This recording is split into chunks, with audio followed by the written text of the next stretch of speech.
The first thing I would emphasize is that the project needs buy-in from top to bottom, from the president of the company to somebody who's picking orders in the warehouse or who's working on financials or doing a truck delivery. It's important for the executive team to achieve that buy-in throughout their organization and explain to the entire organization that there will be a change in processes. Our most successful implementations have been with companies that have complete buy-in from top to bottom and have a willingness to accept change. And that's a difficult thing for some people. This is the ERP Organizational Change Journal podcast, brought to you by Nestle & Associates, a Newport Beach, California-based ERP organizational change management firm serving the private equity industry. The ERP OCJ seeks to share expertise, insight, experience, and research, and to create effective conversation to help guide ERP organizational change to real, measurable, and verified success.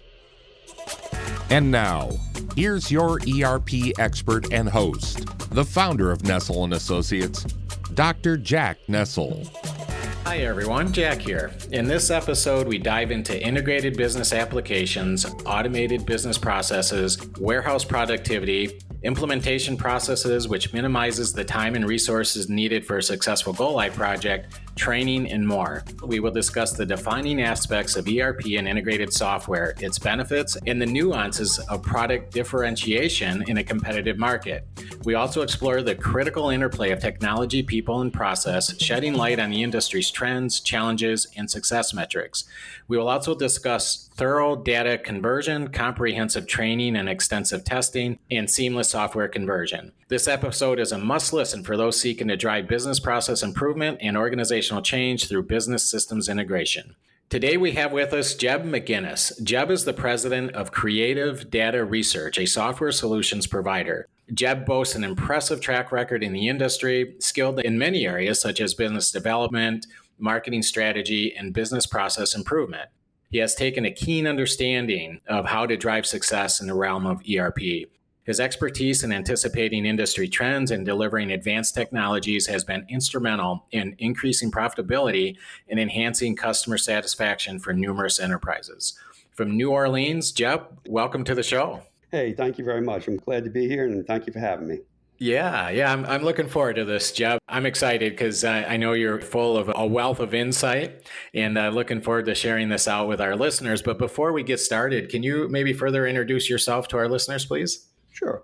Yeah, I'm Jebb Maginnis, and I'm president of Creative Data Research, also known as CDR Software. And I joined CDR in 1990 as general manager, and in 1995 became president of the company. And as president, my mission was to develop a culture in the company that encouraged creativity in terms of software design and ideas, and also to flesh out our ERP products so that it covered every facet of our audiences, our targeted audience, our customers' business.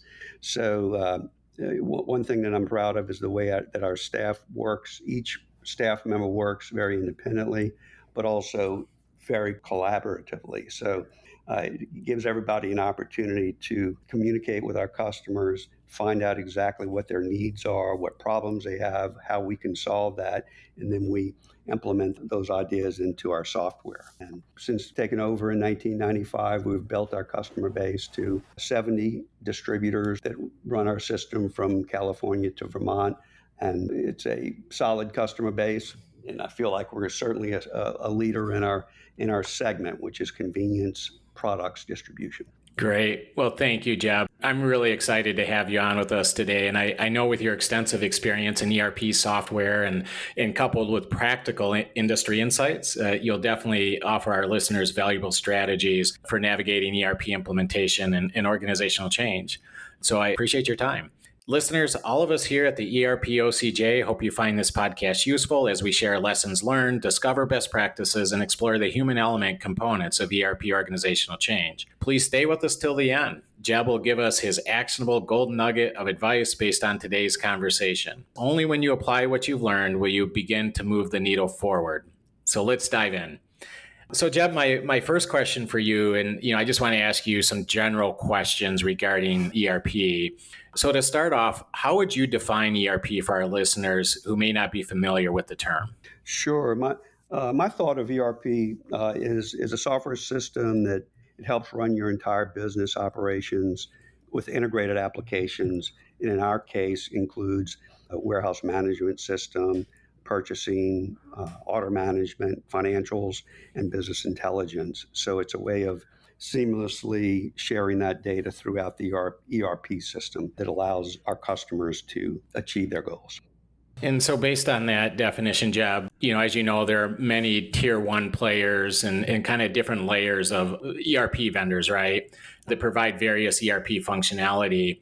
In your opinion, what are the benefits of choosing a niche ERP platform and partner? So just to elaborate, Jebb, you've got the big ERP players that I think sometimes try to be everything to everybody. And then you have more of the specialized niche ERP players that maybe cater to specific industry or according to a specific business model. What would you say? I mean, what's your opinion on the benefits of choosing a niche player or ERP platform and partner versus one that's, tries to be all things to all people? Sure. Yeah. I think there's a huge benefit to choosing an ERP system that's designed specifically for a niche vertical market because we have the opportunity to learn exactly what the specific requirements are in our industry from our users. And the implementation process is pretty straightforward based on our knowledge of the industry and our knowledge of what type of customers we're dealing with. I know that I've certainly experienced some very lengthy, bulky ERP implementations that were attempted by some of the larger ERP vendors that you mentioned, simply because there's so much customization, so much modification that has to occur, whereas our system in a niche market is clean and plugs into the requirements pretty easily. Yeah. And so, Jebb, from your experience, how would you describe the success rates of ERP implementations in the field in general?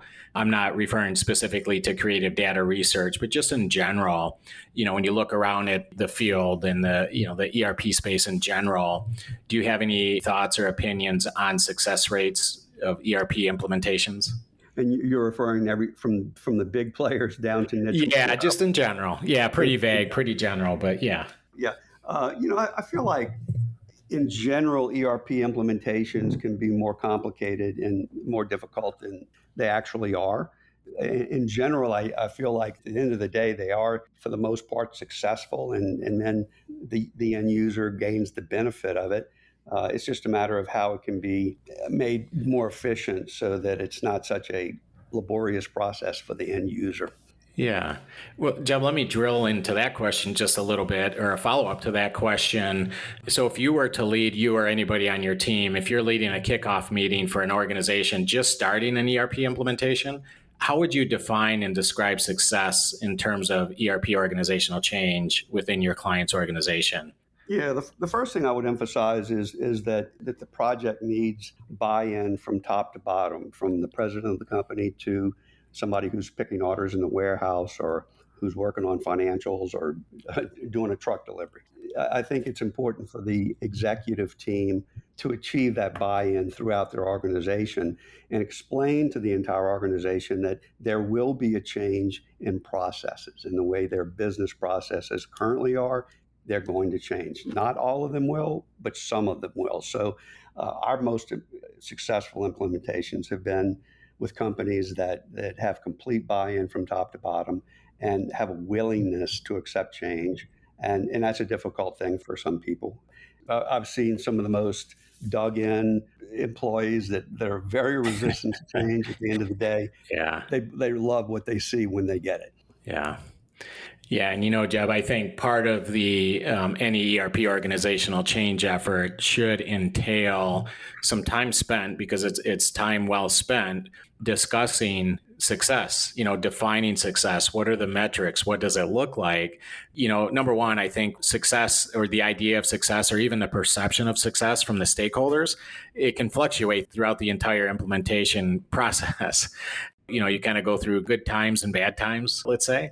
But I also think it can become very subjective. it can become very almost personal sometimes, like you said, and especially the idea of organizational alignment and setting the tone from the top down and really being clear on what does success mean? Does success mean like absolute perfection? Probably not. But Right. does it mean that you're going to have challenges and that's okay, that you're going to take on risk and that's okay, and you're going to have some frustrations and that's okay? And I think that is critical to have those conversations right on the onset and really level set the organization with not only what the expectations are, but then how do you define success at the end of the day? And I think that can eliminate a lot of noise post go live, especially. For sure. I think it's important to let the company that's bringing in the new ERP system know that it'll require work. It's not easy. And, they're running their business while implementing a new system. And at the end of the day, though, the reward is there. Yeah. Yeah. Well, Jebb, now let me ask you, I want to share with our listeners a little bit more understanding about your product, Creative Data Research. And you alluded to this a little bit in your intro, but you discussed a little bit. What is CDR exactly? What is your niche and who are your customers? Sure, yeah. So CDR has a customer base that consists of what's referred to as convenience distributors. And what that is the convenience products industry is a segment of the food industry. So all of our customers distribute products to retail convenience stores, whether they be a single store or a huge chain. And so that's the vertical market that we live in. That's where we've been from day one, and we've yet to stray from that vertical market. So our customers they have warehouses with typical distribution center with order management and deliveries, and we have about 70 customers from coast to coast in this industry. So it's very specific in this industry. Yeah. And Jebb, on your website, it mentions, quote, CDR is adept at anticipating industry trends and delivering advanced proven technologies, end quote. How does this set your product apart from others in your specific market? Sure, yeah. We have a very active steering committee that consists of about 10 of our customers that rotate on and off of it. And we try to kind of get a blend so that all customers are represented from geographic location to size and product mix. So we meet on a quarterly basis, and we're constantly getting input from all of our customers in terms of things that could make the product, our ERP system, help them do things in a certain way. And so our steering committee meets quarterly and reviews all of the requests that are coming in. They help prioritize those requests with us. And so ultimately they're help determining the direction of our product development will be. And that way we really keep our hands in the industry. We're tuned into it, and we're very responsive, very agile company in terms of responding to those requests after they're prioritized and incorporating those into our system, which we do on a year-round basis. Sure. And Jebb, I know you operate in a pretty competitive market. How would you say you're different technology-wise from other ERP vendors such as Oracle or SAP or Infor, et cetera? What would you offer up to our listeners there in terms of what makes you different from a technology perspective? Sure. Our software runs on the IBM iSeries platform, and it's a industrial strength system that has hardly any downtime at all. And what we do is we really leverage the data that we pull from that system to do a myriad of things, whether it's dashboards or modules that enable you to return product into the warehouse, or delivery system that allows you to do electronic signature capture and so forth. So it's a very agile platform for us to work on, and quick development and quick implementation. So I think we just can respond quickly with that technology. Sure. Well, Jebb, I'd like to ask you, one of the things we talk a lot about here at Nestle and Associates is what we call the ERP organizational change triad. And when we say process or triad, of course, that means the people or the culture, the technology, and the process. So I'd like to ask you a couple of questions in each one of those categories. So setting technology aside for a moment, what is your approach to helping your customers implement and realize improvements in their business? And I know that's a pretty general question, but just in general, what is your approach to helping your customers? And you already mentioned this idea of a customer-based steering team, but what else can you do to help implement and realize improvements within your client's organization? What does that look like for you guys? Sure. For the initial implementation, we have a very structured process and a roadmap that our project manager leads the distributor through the implementation process from A to Z. And literally, at the end of the process, they go live on our software. And during that period, we do a tremendous amount of training and, as importantly, a tremendous amount of testing so that every invoice that's going to be sent out on day one when they're live on our ERP system is accurate to the penny. And it needs to be, our goal is to have an implementation process that is transparent to the retail customer who's buying from our wholesaler so that they don't even know that systems have changed. Yeah. And then after they're live and up and running on our software, we can do software upgrades extremely easily. We do it on a year-round basis so that we can be responsive to whether it be a government regulation or simply something that makes them more competitive in the marketplace or respond to a requirement that's come down from their supplier, from the manufacturers. So, we work on implementation is a never-ending process because we, after the initial go-live process, we're constantly enhancing and installing software that makes them more efficient. Yeah. And Jebb, as an ERP software company, you sell and implement, software, right, and technology. But what would you say is the largest influence to ERP organizational change success? When we talked about this triad, the people, the process, or the technology, do you have any thoughts or opinions as to which one of those categories you think has the greatest influence? Or is it some combination thereof? Or what's your thoughts there based on your experience? Yeah, I mean, it's certainly a combination of the three, and however, what stands out is the most important to me is people, because it's the whole ERP implementation process, is based on working with other people and in a cooperative manner to where they feel like this is going to be something that's going to improve their business. I would say process is second and technology is third, because everybody has technology, but it's a matter of how you convey that to the end user and how you help them implement it, and not just implement it, but use all of the functionality and really leverage the software so that they can become more efficient and become more profitable. And that's certainly something that we've experienced with our customers, certainly and particularly the ones that embrace all of our software. Yeah. We actually had many ERP software vendors on our show and many more to come. And we've had organizational change practitioners, and we've had end users, and we had lean manufacturing experts. And I'd like to ask that question. I know it's a bit general and a generic question, but some people are pretty adamant that it's one or the other. So I always enjoy asking that question, and I really appreciate the variance in responses. But, I think at the end of the day, it is a mixed bag of all of those. Sure. Absolutely. To be sure, whether it's dotting I's and crossing T's tactically in your project management plan or proper business process training. And, as you mentioned, Jebb, this idea of when it comes to changing processes internally to match the ERP package, sometimes that's no easy feat, right? I mean, talk about change resistance. People don't like to change their process. And I think sometimes that's where you could go into any business and say, hey, you probably didn't invent business, right? And there is this idea of best practice, and every ERP vendor will probably tell you that hey, we're going to put our software in your organization. It's based on years of research and implementation and practice, and we really understand for certain industries what that practice should be or what those processes should be, and so therefore you should follow our processes out of the box. And I think that there's maybe a little bit of truth to that, but I also think that some businesses do have nuances in their process and things where out of the box, it doesn't quite fit.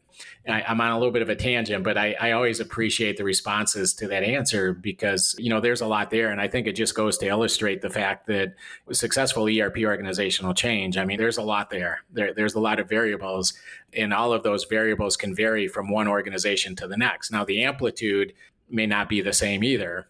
But anyways, that's probably a topic for a whole other podcast. Absolutely, yeah, no question. There are a lot of moving parts, and they have to be orchestrated so that every department in the company is advancing at the same pace. And Yeah. because all of their processes are interrelated, just as all of the software is seamlessly integrated. So Yeah.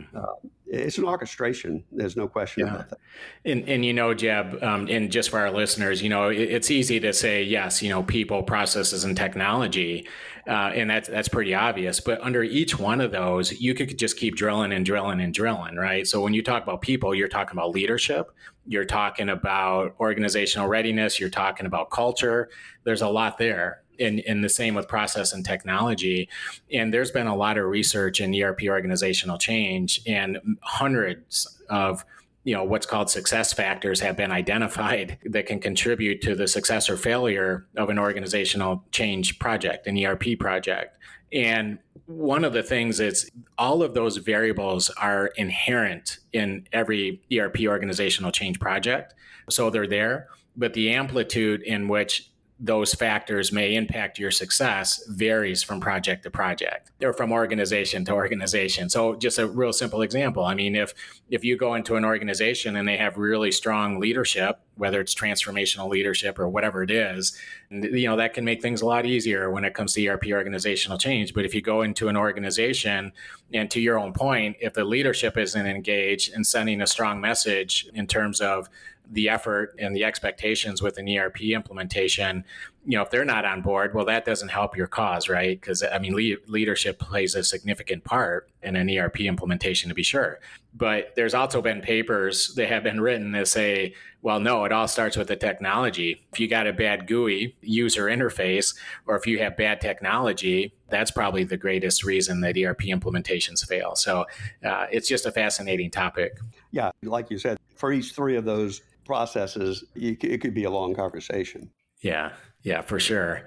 Well, Jebb, let me ask you a little bit about technology. And one of the things that we spend a lot of time here just discussing and researching is just emerging technologies in general, and then really trying to understand its impact within the organization in the context of ERP. But if you look at the trends in the emerging technology, what do you see as the relevance to ERP in general? Is there any one thing that stands out? I mean, obviously AI and chatbots is a big thing right now. And then is there anything for your product specifically that you can share with our listeners in terms of emerging technologies that you're going to bring within your product? Yeah, and you mentioned AI, of course, and that is something that we're researching because it could certainly be applied to a lot of phases of our segments of our product, I should say, whether it be purchasing or inventory management or warehouse planning, and that's something that we have our eye on. In general, I think being able to use web-based applications that extract data from the system and enable people in the field to have live remote access to data to make selling decisions or pricing decisions, and also, our efforts to connect our convenience distributor in the supply chain so that they're using APIs to connect the distributor with their suppliers and their retailers. I mean, one critical role we have is to streamline and connect that supply chain from manufacturer to wholesaler, retailer, and ultimately to consumer. So, I would say web-based applications, APIs, and ultimately taking a look at AI. The idea, Jebb, with AI and its impact, I mean, obviously that's a huge topic of conversation right now. Do you have any predictions on how AI is going to impact the future of ERP systems? It's just a matter of there's going to be more data that can be accessed. And in general, I feel like it could bring about some efficiencies, but we haven't gotten that far along with it at this point. Yeah. All right. Well, let me ask you a few questions here. And Jebb, I really appreciate your time. But in terms of process, let me ask you a few questions here. And as you know, as we discussed, ERP can be quite challenging. But in your experience, what is more likely? Nearly perfect success with no major challenges, or success after enduring some challenges due to organizational culture? Yeah, certainly. I'd say it's the latter because we always encounter we go into a project, an implementation project, knowing that there's going to be challenges. And that's where I feel like on the human relationship level, it's very important to actually be able to train either remotely or on site so that the end user who may be resistant can give them a vision of what they're going to be able to do with their job, how they can improve their job once it's implemented. Certainly there's a direct relationship between acceptance from top to bottom in terms of speed of implementation. I've seen implementation project be completed in a 4 to 6 month time frame. I've also seen them take a year, and the longer projects are always due to some form of resistance in the company. But Yeah. there's always going to be a challenge, and our job is to overcome that challenge and bring them to the finish line as quickly as possible. Yeah. And so, Jebb, just to dive a little deeper on that and just to share with our listeners, obviously the implementation process and the methodology are crucial. How does your implementation process or methodology differ from other ERP players? Do you have anything you want to share with our listeners in that? What do you feel are some differentiators for you folks relative to some of your competition? Yeah, I'd have to say that it's the personal contact that we have, that the relationship, the project manager and others on our team that work with that project manager, it's the relationships that they all develop with the company that's going through the implementation. And there are a lot of similarities in ERP systems, and there are a lot of similarities in implementation processes. However, I think to really stand out, it's important to have that personal connection. And like I said, whether it be remotely or doing on-site visits, which we do both, of course, during the project. But I think that's what really drives it and differentiates us. And what are your thoughts on ERP software customization? We just mentioned briefly earlier in the conversation the idea of out-of-the-box functionality, and but sometimes there's a balance between out-of-the-box and some customization being required. But is there a danger of too much customization, and where do you folks draw the line? Sure. Since we've been adding functionality to the system literally for the past 30 years or so, we have most of what a typical convenience distributor will need in our ERP system. But undoubtedly, there will always be a request for some form of custom software. And our approach to that is, we're willing to do that. And we will implement it. We'll incorporate it into our software model. One thing that's really important for us is every one of our customers runs the same version of software. And if we do a piece of customization, then every customer has that customized piece. Now, I know there are switches that can turn them on and off depending on whether they want to use them or not. So, we're open to customization. We don't do a whole lot simply because our ERP system is very deep, very wide, and very specific to our industry, and already addresses almost every requirement that our customers have. But hey, we're open to it, and we'll incorporate it into our model, and everybody runs the same version. And Jebb, would you agree that ERP selection is one of the most crucial decisions to be made during an ERP organizational change endeavor? And if so, why? Yeah, absolutely. It's a huge decision. It's a decision that a company is going to live with for many years, for a number of years. In our case, hopefully for the life existence of the company, and that's our goal. And it's really important for the end user to get an ERP system that they know is going to address all of the requirements in their industry, but also gives them flexibility and allows them to grow. And that's been our design model from day one, is to deliver a system that is fluid and flexible and can grow, but at the same time, have everybody on the same release level and make it very easy to upgrade and to support.